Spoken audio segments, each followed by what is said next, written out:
sa INC TV News Center. Narito sina kapatid na Benja Dalia at Carmela D. Sa mga nagdaan naming pagbabalita ay inihatid na namin ang serya ng mga aktibidad ng Iglesia ni Cristo na naglalayong patuloy na ipagmalasakit ang ating mga kababayan sa Leyte at iba pang lalawigan na naapektuhan ng Bagyong Yolanda. Kabilang sa mga ito ay ang relief operations at ang mga stress debriefing na isinagawa hanggang sa mga liblib na lugar. Sa pagkakataong ito naman ay ihahatid ni kapatid na Erman Akut ang detalye ng pagbibigay ng financial assistance.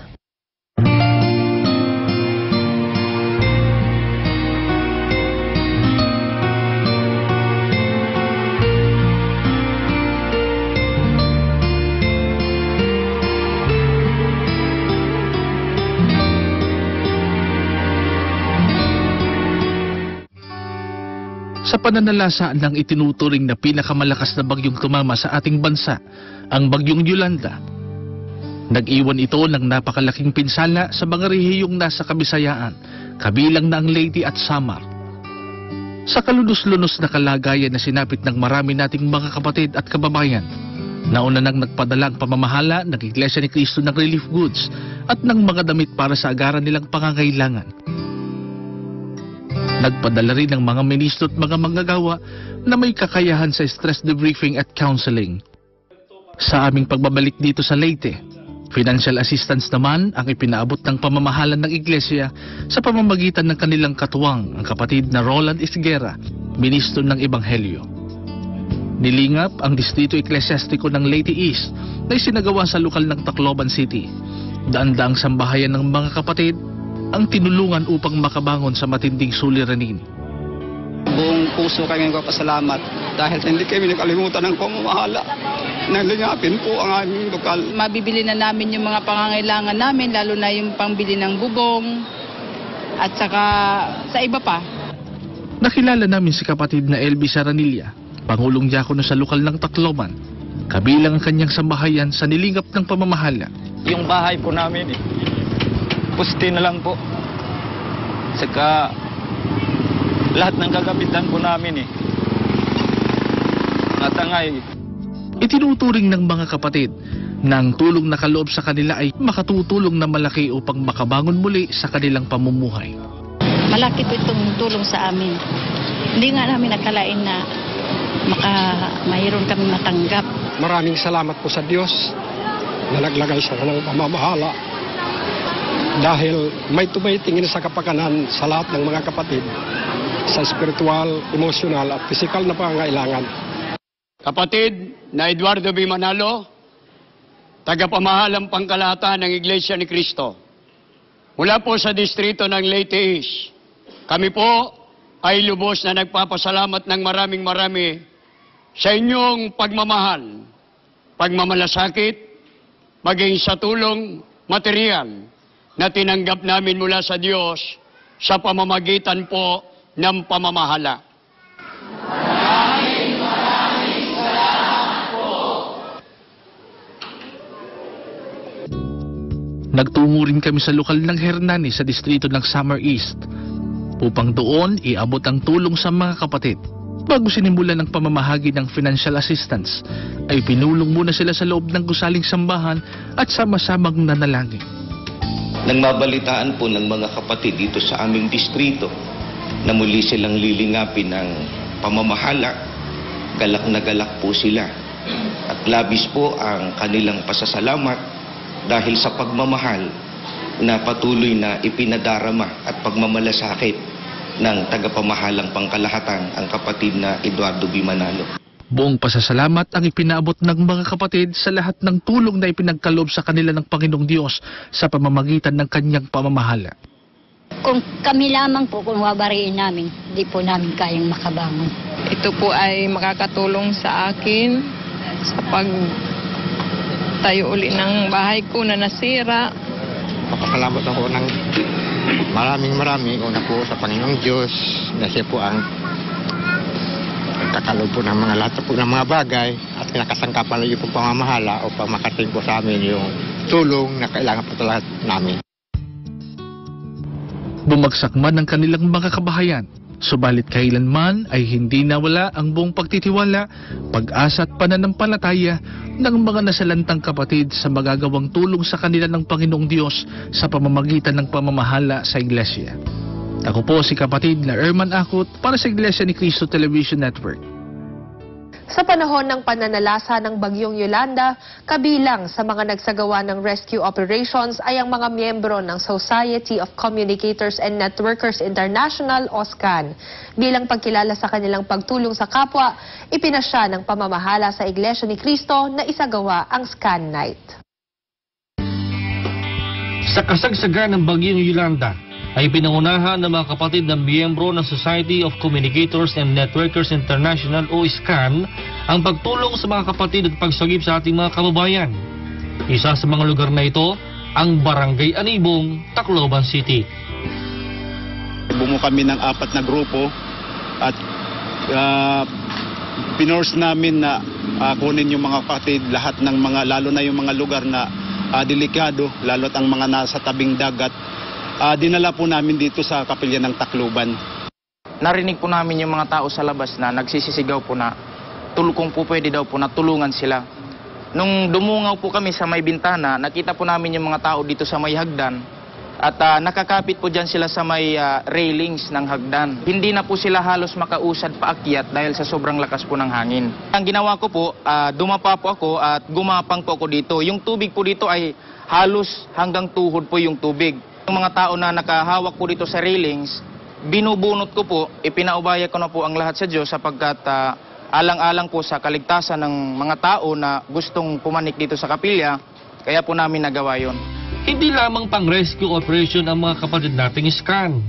Nagbigay ng first aid kasi me also, ako binigyan ng first aid ni Rex. Oh, yun.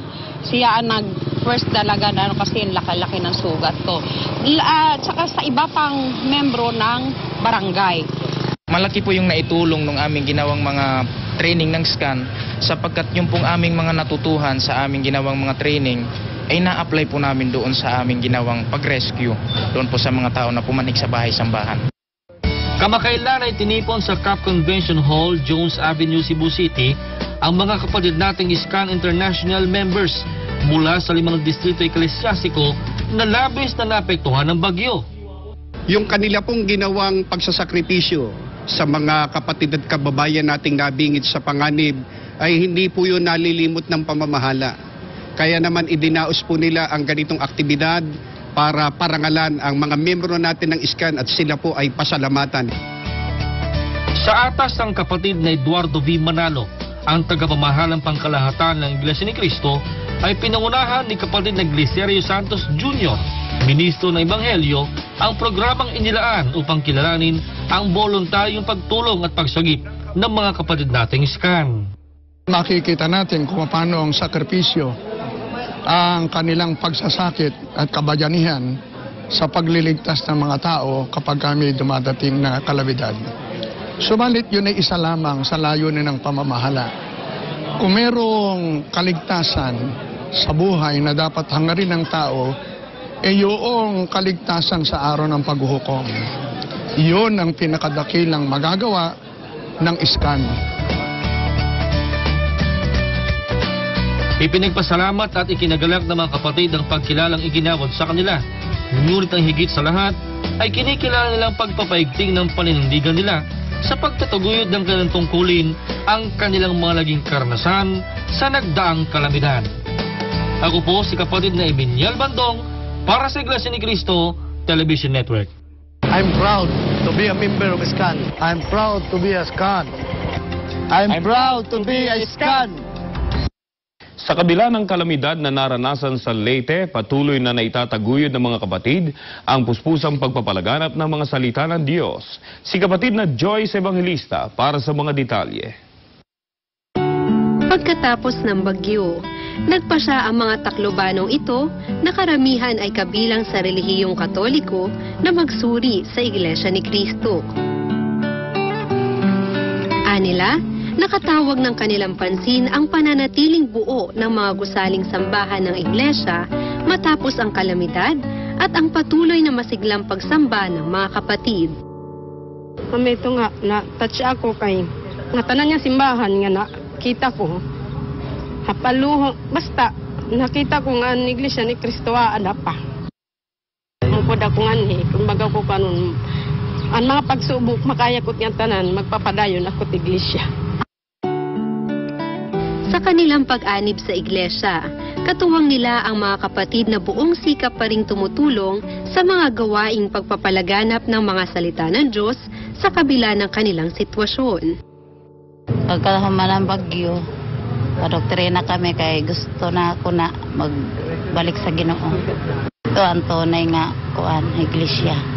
Bago po dumating yung bagyong Yolanda ay nailunsad na po yung gawaing puspusang pagpapalaganap at ito po ay nagpapatuloy. Nung dumating po ang bagyo at devastated po halos lahat, subalit gaya po ng ating natutuhan sa mga aral sa Iglesia ni Cristo ay hindi po mahahadlangan ng anuman ang gawain sa loob ng Iglesia ni Cristo.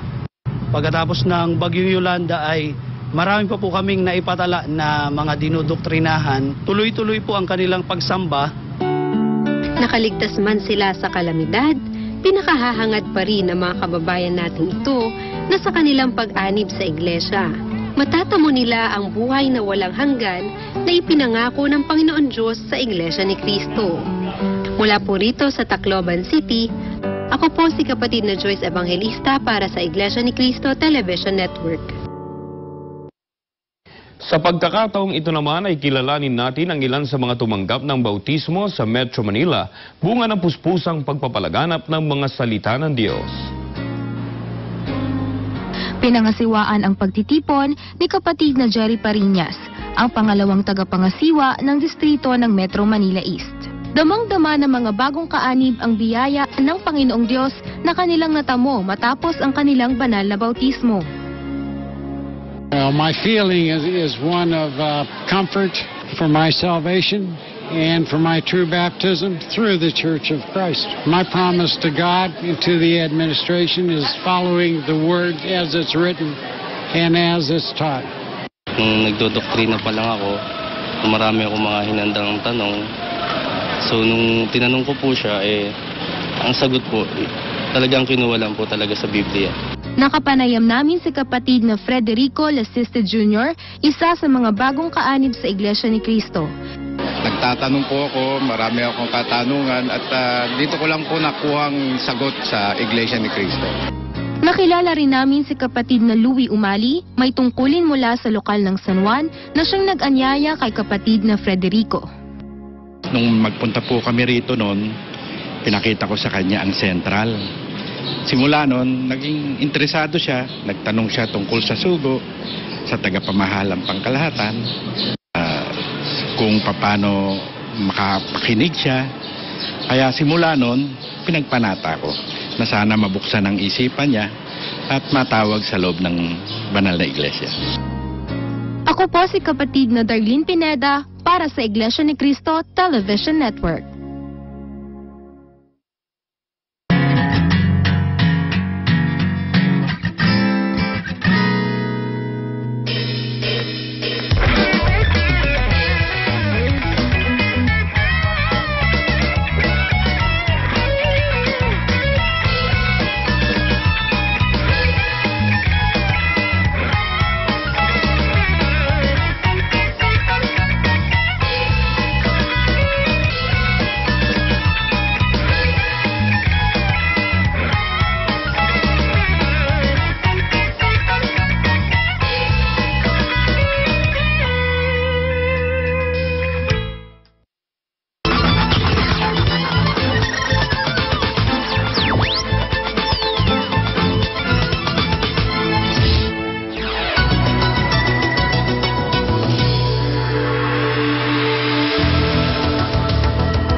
Segment na Kaisa Ako, ihahatid sa atin ni kapatid na Leonard Tolentino ang ilang bahagi ng paggunita sa ika-67 anibersaryo ng lokal ng Washington sa Distrito Eklesyastiko ng Metro Manila West. Bawat purok ay naghanda para sa pagtatanghal sa ika-67 na taon na pagkakatatag ng lokal ng Washington. Inanyayahan namin ang Iglesia ni Cristo Sanctuary Choir para magtanghal sa okasyong kinasabikan namin. Inimbitahan din namin ang ilang mga kapatid na nasa music industry kagaya ni kapatid na Apple Chu na nagpasaya sa lahat ng dumalo sa pagdiriwang. Kasama rin namin sa okasyong ito ang mga bagong nagpasyang umanib sa Iglesia ni Cristo. Ang aktibidad ay naging matagumpay dahil sa tulong ng Diyos at pakikipagkaisa ng mga may tungkulin sa kapisanang pangsambahayan. Kaugnay pa rin ng pagunta namin sa pagdiriwang ng aming lokal, nagsagawa kami ng lingap pamamahayag. Nakinabang ang mga kababayan natin na hindi pa kaanib sa iglesia dahil sa narinig nilang mga salita ng Diyos na sinasampalatayanan ng Iglesia ni Cristo. Pagkatapos nito ay namahagi kami ng mga goodwill bags. Sa lahat ng aktibidad ng Iglesia ni Cristo, kaisa ako. Dumako naman tayo sa Occidental Mindoro. Sa larawang pinadala ni kapatid na Ricardo Umpad ay makikita natin ang sinagawang livelihood seminar.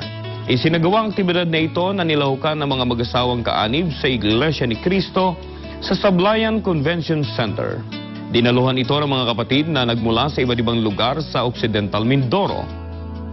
Tinuro sa aktibidad na ito ang tungkol sa donut making, bangus deboning,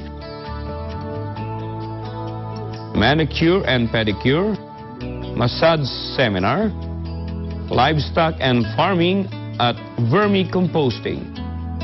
Ipinagpapasalamat ng mga kapatid ang pagkakataon na sila'y maging bahagi sa nasabing aktibidad na nakapagbigay sa kanila ng kaalaman sa karagdagang mapagkakakitaan.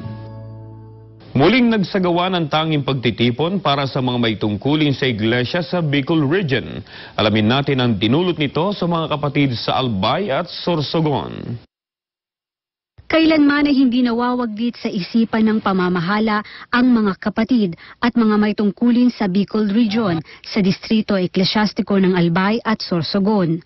Ipinasya ng pamamahala na sila ay dalawin ng kanilang kinatawan na si kapatid na Rolando Isguera, ministro ng Ebanghelyo, upang alamin ang kanilang kalagayan at turuan ng mga salita ng Diyos sa pamamagitan ng isang tanging pagtitipon. Nagpapasalamat po kami sa kapatid na Eduardo B. Manalo. Hindi nila kami nakakalimutan sa distritong ito, sapagkat patuloy na natatanggap namin ng pagpapalakas, pagpapatibay sa pamamagitan ng kanilang mga katuwang sa pamamahala sa Iglesia ni Cristo.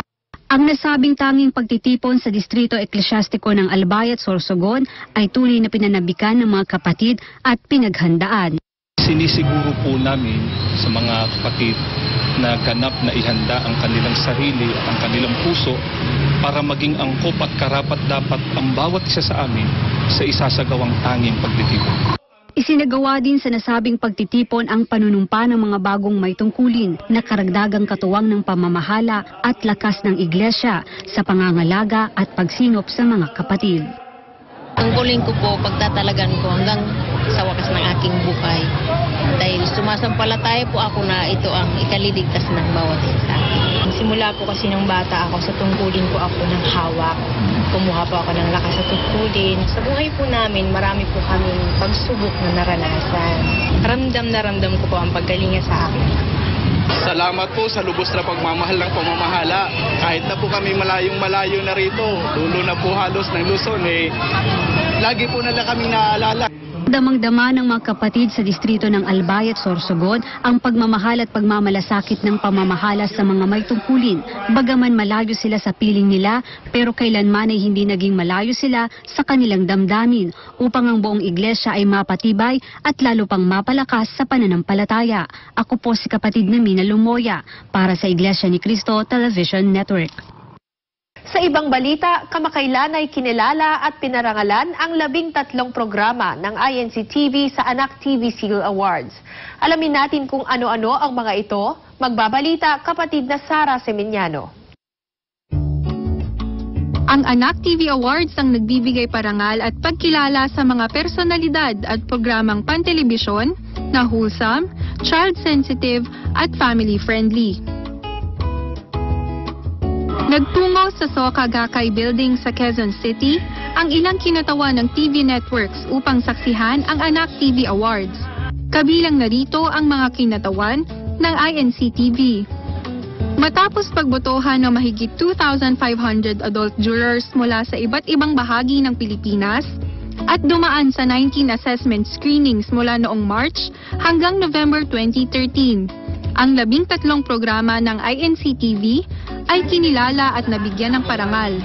Kabilang sa mga programang ito ay ang Iglesia ni Cristo, Gabay sa Mabuting Asal, Iglesia ni Cristo International, Iglesia ni Cristo Giving Show, Pasugo, ang tinig ng Iglesia ni Cristo, The Message, My Life, That's in the Bible, Stories of Faith, Iglesia ni Cristo Chronicles, Landas ng Buhay, Taga Rito Kami, at Paninindigan.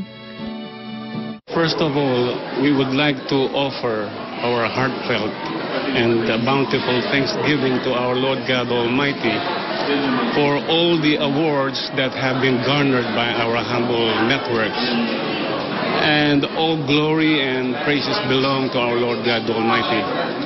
You see, at INC-TV, we practice self-regulation. We see to it and make certain that all broadcast materials, all program contents are of the highest ethical, moral, and doctrinal standards. Ang unang adhikain at layunin ng pamamahala sa loob ng iglesia kung bakit itinatag ang istasyon o himpilan ng telebisyon ng iglesia.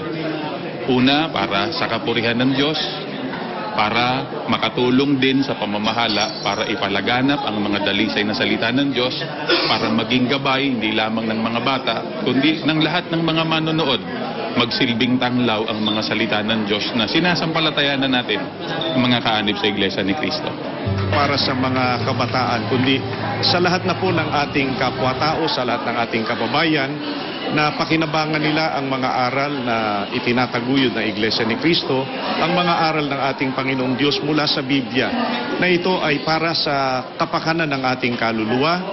Sa panig po ng mga bata, lumaki silang mabubuting Kristiyano, mabubuting mamamayan ng isang bansa. Sapagkat alam po ng marami, ang Iglesia ni Cristo ay hindi lamang dito sa Pilipinas, kundi sa iba't ibang panig ng mundo.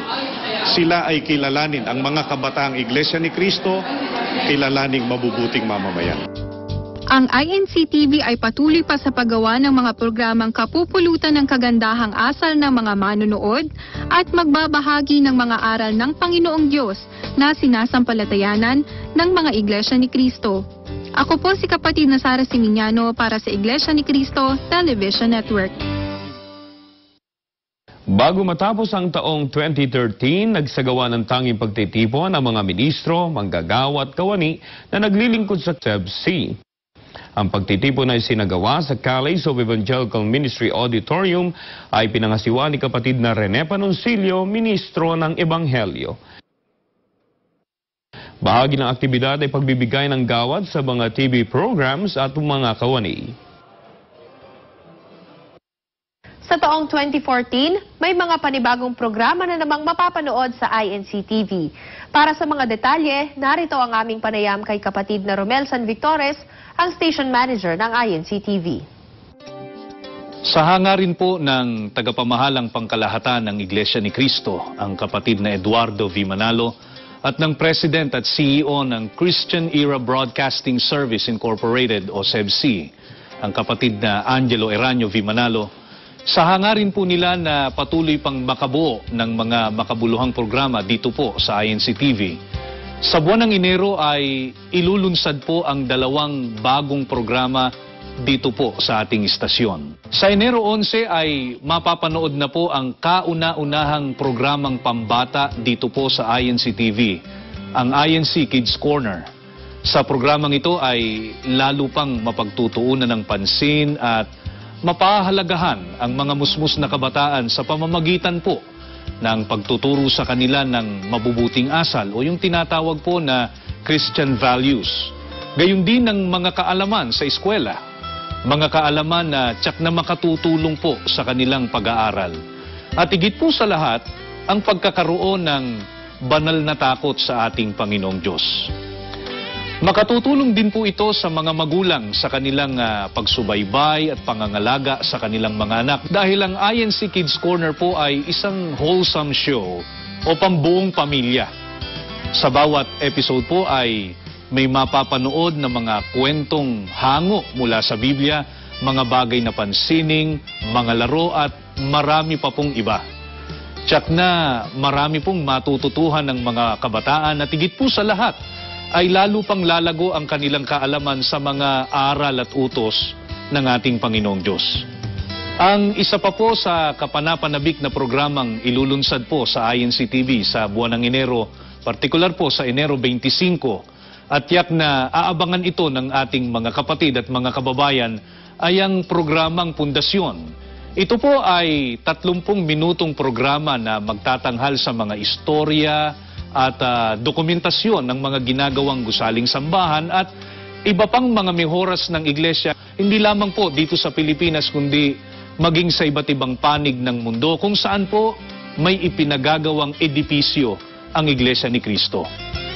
Nakapaloob din po sa programang ito ang makukulay na istorya ng mga kaanib sa Iglesia ni Cristo na kinakasangkapan po ng ating Panginoong Diyos at ang kanyang pamamahala upang maitayo ang isang gusaling sambahan o ang isang gusaling tanggapan ng Iglesia ni Cristo. Kaisa po ng layunin ng pamamahala ng Iglesia ang programang Pundasyon sa pagtupad po at pagtataguyod sa utos ng ating Panginoong Diyos na nakasulat po sa Biblia na ipagtayo siya ng bahay kung saan tatahan ang kanyang kaluwalhatian. Ipakikita rin po sa programang Pundasyon ang dakilang kahalagahan at kaugnayan ng mga itinatayong gusaling sambahan sa buhay ng mga tao, lalo na po sa panig ng mga kaanib sa Iglesia ni Cristo. Ito'y sa